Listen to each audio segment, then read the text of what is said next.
whatever you're feeling that's challenging, difficult, and whatever degree of from challenge to despair and heartbreak, the moment that you meet it more willingly, the moment you turn into it rather than wrestle with it, avoid it, disappear into coping mechanisms, you can connect with that strength I'm talking about.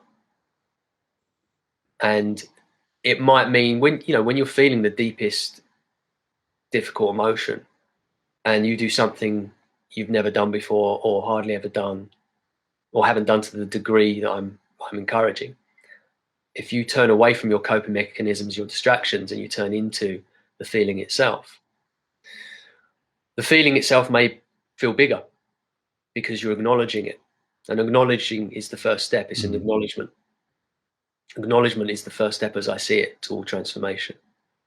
In that acknowledgement, you're having the courage to face that it exists. In that acknowledgement, you're also accepting the reality that it does exist. And in that moment, acknowledgement contains this strength. It contains this willing acceptance, and it contains this courageous strength to confront.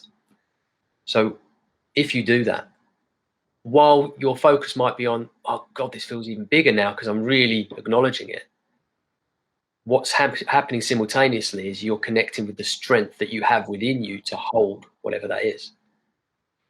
And if you stay there, and if you deepen your willingness to hold it, if you deepen your willingness to be in and with it, then you can start acknowledging that strength. You can start really feeling that strength too, because it is there. And it's always more. It's always more than the pain, because we carry on living, we carry on moving through life, we carry on experiencing. So we've been able to experience it. And so while in the early stages, it's like our focus might be on the pain itself. I mean, any kind of pain, emotional pain, whatever is the emotion that's difficult. And the size of that and the fact that we'll be able to take it because it might be overwhelming, and all these stories about the emotion. If we're in it and with it long enough, we can acknowledge that I'm strong enough to be in and with this. And then feel into that. That's there too. And so then you're holding it. Your presence expands within it. And then you can move forward with it. Not wanting to cast it away and let it go as such, so much as integrating it as a part of you, because it is. And making it an integrated part of you.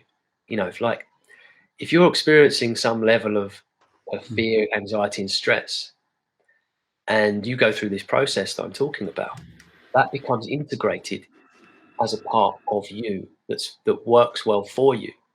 Not something that's haunting you and working against you, but something that you walk forward with and becomes clarity, strength, wisdom. It's I refer to it as the acknowledge and use process, or the acknowledge and use approach. So yeah, that's what I'd say to anyone who has a different story about meeting their emotions, is that find out, use what I'm laying out now and find out for yourself. And then through that experience, when you get on the other side, then you know that's the experience.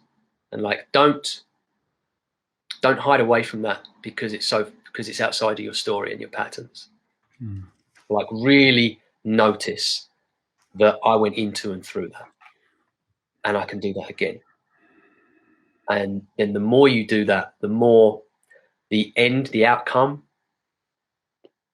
the goal that's the other side of the dragon, you feel it at the beginning and it invites you in. Because you've integrated and embodied it going forward, it's now a part of you, which means, I can willingly step into that now. I know what's there for me. And then maybe you have a different story, one like I shared earlier, which is what it means to me to be able to summon the strength that's within my pain, so I can be and channel my best, whether it's just for myself, for my family, or in this moment here while we're talking.